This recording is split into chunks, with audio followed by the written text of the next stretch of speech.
Je pourrais dire qu'en dehors du fait que manger sa pêche, c'est top. On a l'impression d'être seul au monde quelque part, et puis j'y trouve quelque chose de très ressourçant. Voilà.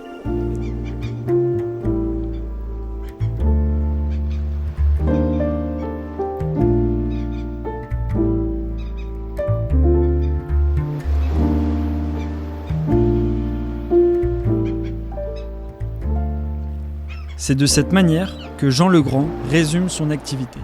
Il y a 2 ans, ce Breton d'une 50aine d'années a complètement changé de vie. Il est passé du bâtiment à la baie de Saint-Brieuc.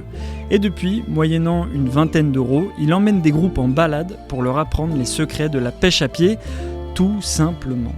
Est-ce que ça vous dit de partir avec lui, Paul et Solange, un couple de retraités, pour quelques minutes sous le ciel contrasté de Bretagne ? Nouvel épisode du podcast Les gens du coin, les bottes dans les algues et les cheveux au vent.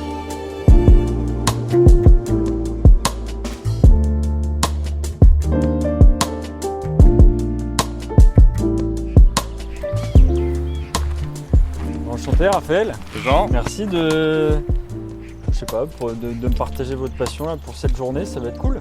Oui. Ouais, Ça va être cool. ouais, ça va être bien. C'est toujours cool de toute façon.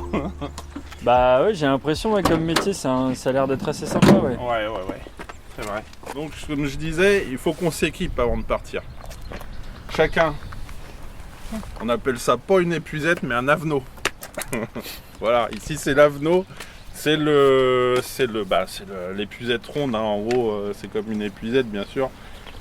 Ça c'est pour mettre nos crevettes. Vous pouvez prendre un pour 2 ou un chacun, c'est comme vous voulez. Vous avez l'air moyen chaud là pour ça. Non, moi j'ai la. Parce que tout à l'heure. Ah, elle me madame disait, a déjà le panier. Bon, il en faut un pour 2 ou on en prend un chacun. Bon, c'est comme vous voulez. Moi je vais en prendre un. Alors il y a ça. Moi je vais jouer le jeu jusqu'au bout. Alors attends, ça ou ça.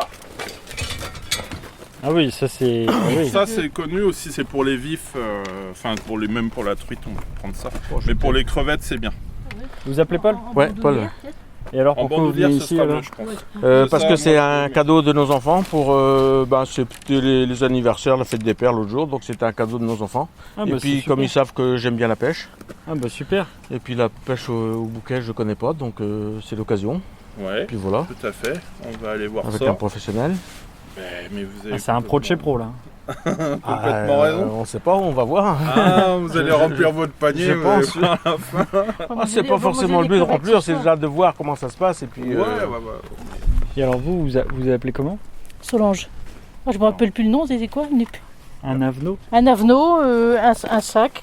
Un beau sac. Un beau sac, voilà, pour mettre les petites crevettes qu'on va pêcher. Et un instrument pour mesurer les crevettes. Donc la crevette bouquet là, donc au minimum va falloir qu'elle fasse 5 cm. 5 cm. 5 cm, Et voilà. bien entendu, Des bottes, voilà. On a éventuellement un gilet et un caouet au cas où on est la pluie. et là c'est beau, vous êtes équipé. Et j'ai même un bob. Vous avez même un bob. Bon bah Voilà. écoutez, Tout ce qu'il faut. rien ne peut vous arriver. On a ce qu'il faut. Ouais. Donc ça pour mesurer évidemment. Oui, bah oui. Sachez que quand vous allez à la pêche à pied, faut mesurer. Tout est réglementé, bien entendu. Et pareil pour la sauvegarde des ressources. C'est le bouquet aujourd'hui. Là. Aujourd'hui c'est le bouquet, c'est ça. Alors on dit crevette rose, mais regardez un peu le visuel. Ça vous semble être une crevette rose? Elles sont transparentes, tigrées. Elles sont roses quand on les a cuites. Voilà. Les roses, D'accord. mais c'est D'accord. vrai en plus, c'est ça. Si, j'ai regardé sur internet pour ça. C'est exactement ça. Et elles sont tigrées. Et, différentes tailles. Les trop petites, vous verrez, on les laisse. On prend que les grosses. On prendra que les grosses. De toute façon. Donc, dans le doute, vous mesurez. Mais sinon, mettez toutes les grosses que vous prenez.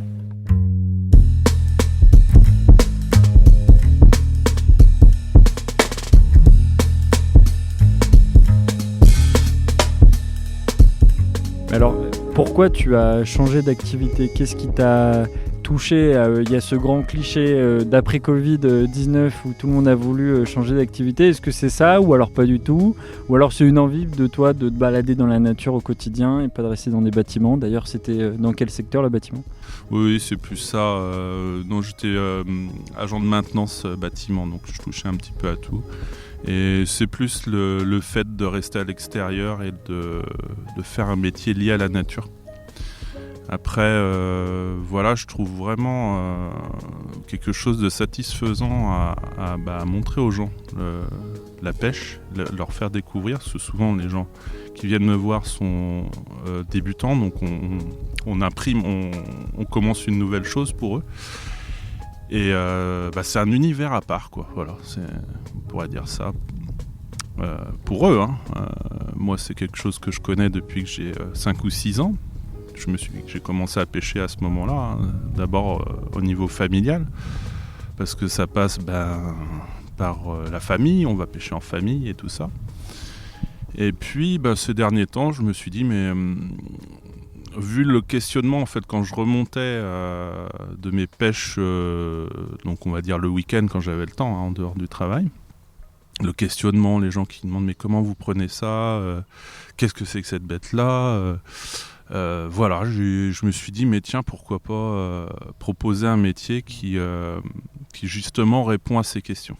Et donc, dès que tu étais petit, c'est peut-être tes parents qui t'ont montré comment pêcher, ou alors c'est toi tout seul, tu t'es un peu formé en autodidacte? Voilà, non, le départ c'est ça, c'est plutôt la pêche en famille. On allait aux palourdes, on allait notamment pêcher les bigorneaux sur des pêches très communes. Et on peut dire que sur des pêches un peu plus techniques comme Ormeau, Saint-Jacques ou les homards, ou d'autres encore un petit peu plus... là, c'est plus moi qui ai appris sur le tas, ou avec des gens qui pratiquaient déjà. Qu'est-ce qui te plaît dans le fait de pêcher ? Oui, je pourrais dire qu'en dehors du fait que manger sa pêche, c'est top, il y a quelque chose de ressourçant.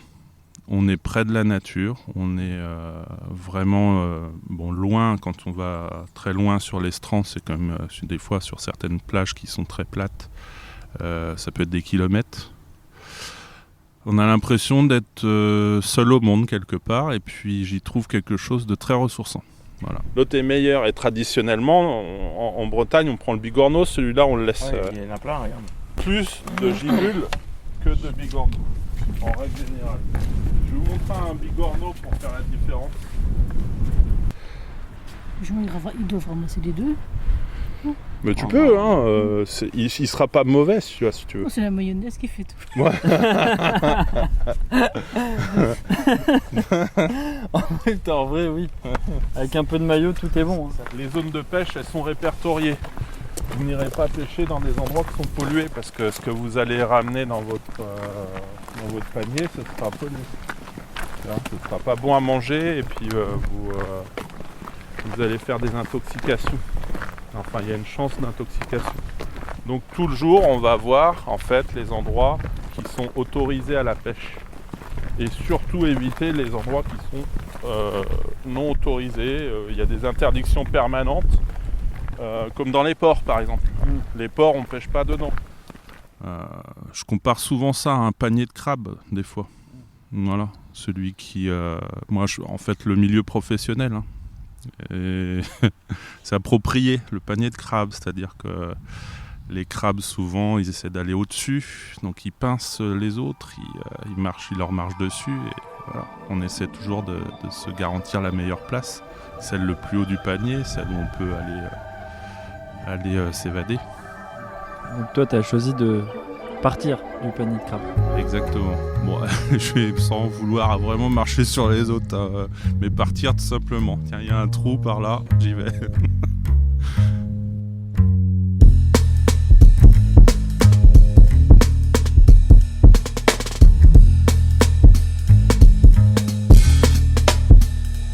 Maintenant voilà une, celle-là on peut l'observer. Elle fait pas la taille, hein, évidemment. Alors la taille c'est d'un bout de la queue.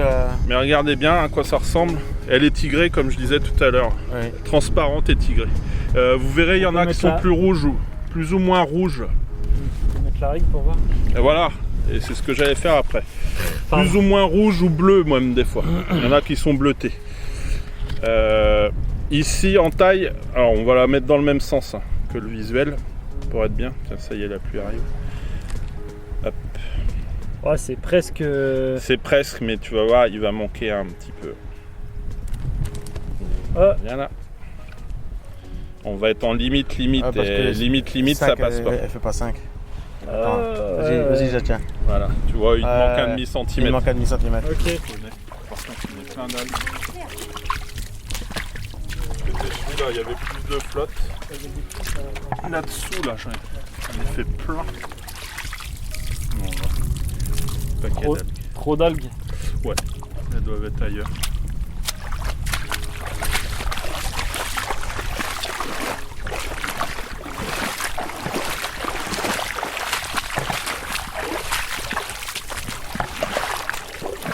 Un peu trop d'algues en suspension. Alors voilà, alors elles aiment bien aller sous les fucus comme ça là. Quand on voit ça, tac. Vous voyez la technique, faut passer, racler le fond, racler le sable comme ça, Ouais. et on va dessous le rocher et on remonte. Et on prend les algues un peu. Bon, il n'y en a pas là, mais c'est la technique est là. Donc on va refaire un peu plus vite.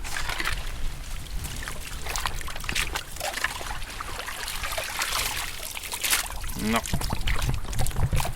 Ça va pas être un du 100%. Hein. Bah, ça, Donc, petit point de sécurité là. Quand il y a des algues, évitez de marcher dessus parce que c'est glissant. Ah oui. Là, j'ai pris un motel. un petit. Ça, c'est ce petit poisson, c'est un petit poisson de roche, ça s'appelle le motel. Ah oui, c'est petit là. Motel. Ce serait en friture, c'est pas mauvais. J'ai l'impression que tout se mange avec toi, Jean. J'ai tout essayé. Je vais te dire, j'ai fait de la survie en Ah oui, c'est des petites là. perso, enfin je le propose pas au public, mais en. Ah oui. Ça tu fais m'arrive de la- d'aller Ah par ouais. exemple à Ouessant pendant une semaine et de me débrouiller tout seul à manger. Est-ce que vous pouvez expliquer ce qu'on voit et pourquoi on peut pas la prendre? Bah ça c'est une huître, une crevette femelle. Et en fait on la prend pas parce qu'on voit bien qu'elle est grenée et elle a plein de gris là. Oui. Donc tout ça c'est des petits œufs là. Oui. Donc on la prend pas, on la laisse On va pour la, éviter. pour la reproduction. Mm. Pour préserver la ressource. Hop là, Voilà. elle est repartie. Elle est partie. Passe par là si tu veux, il y a peu d'algues ici et on va avoir accès au rocher. Est-ce que tu n'as pas peur, à force de distiller tes conseils aux gens, qu'un jour il n'y ait plus de coques et de crevettes à pêcher? Enfin, est-ce que tu as cette conscience-là écolo à te dire faut faire attention aussi, il faut pas pêcher n'importe comment, n'importe qui, n'importe Tout quoi? à fait, oui. Après, on va pas, si j'emmène 20 personnes, maxi, hein, c'est pas, on va pas éradiquer une espèce à 20 et même en y retournant. On pourrait, hein, parce qu'il y a des zones des fois qui sont très restreintes. Hein, je vois à Martin-Plage, par exemple, pour parler du coin. Il y a une zone où il y avait beaucoup de couteaux autrefois, mais ça a été surpêché. Et donc, voilà, il y en a beaucoup moins maintenant. Et ça peut arriver effectivement. Hein. Moi, je fais en sorte de ne pas retourner trop sur les mêmes endroits, varier. Hein. Varier tel endroit, enfin, mes coins de pêche. Voilà, varier mes coins de pêche. Donc potentiellement, à force de que les... Enfin, s'il y a de plus en plus de personnes qui pêchent, on pourrait arriver à... Ouais, mais bon, difficilement quand même. Il y a une réglementation qui fait que la plupart des espèces, elles sont limitées en taille. Et donc, pourquoi en taille? Parce que c'est le moment de l'espèce où... Enfin, la taille correspond au moment où elle peut se reproduire.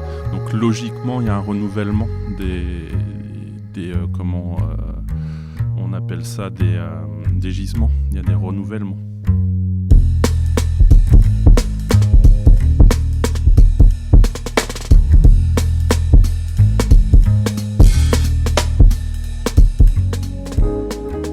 Donc je mets le lavenot là-dessous, les algues, il faut enfoncer un petit peu. Mais bon, après, Et relever d'un coup. et relever d'un coup, mais c'est pas à tous les coups, hein. On gagne pas à tous les coups. Ouais. Mais bon. C'est un grain un peu comme pêche. Ouais. Bon bah après je pense qu'on reviendra, mais bon, c'est une c'est une habitude, c'est un coup à prendre. Hein. Ça a été Et ouvert ça parce va qu'avant vite c'était à l'heure. déconseillé de pêcher. Ouais. Mais ça a été- Allez, regardez ça. Oh putain la vache. Vous en avez parlé tout à l'heure. Oh oui. C'est quoi? Allez, sors de là. Bon, elle fait pas la taille. Mais c'est comment? C'est Raphaël C'est en une passant. araignée. Ah oui, une araignée, oui. C'est une araignée de mer. Ah ouais, elle est pleine de. Oui, C'est une moussue. elle est pleine de. Elles se font une petite culture d'algues sur le dos pour mieux se cacher. Ils pratiquent le mimétisme. Incroyable. Et voilà, tu vois. Et celle-là tu peux pas la manger? Non, elle est trop petite celle-là par contre. Mais bon, des fois, tu tombes sur des morceaux. Ah, elle fait rien, elle est... Non, une fois que tu la retournes, l'araignée, elle se recroqueville et elle cherche pas à pincer. Ah ouais. Bon, et voilà, résultat des courses, c'était bien? Ben regardez, on voit pas, mais j'en ai pas mal quand même. Ah oui, il y a de la crevette là, si, je les vois. Je les vois. Ouais. On va les goûter et puis. Vous allez les manger ce soir? C'est Hermel. Oui, on va les cuisiner, on va essayer de trouver une bonne recette. Des petites Hermel. Mais bon, bulles, c'était sympa. Si tu veux, ouais, je peux te Ouais, vous avez... les envoyer en. Attention, si vous voulez vous tenir, hein, n'hésitez Non, pas, non, je suis là. mais- Attention parce que c'est des trous. Hein. Ça te gardera en mémoire. Donc bon, c'est bien. Et qu'est-ce que vous avez aimé alors le plus dans cette activité, hormis pêcher les crevettes? Si on est une petite- Bah, de prendre l'air, quoi, de découvrir. C'est vrai que je viens pas souvent en fait à la marée. Ouais. On prend pas le temps. Et voilà, c'était parfait. Une bonne sortie en plein air. Et puis voilà, des gens sympathiques. Bon bah nickel alors. Ouais. On recommande. On recommande, tout à fait. Oui. Ah, super. Merci.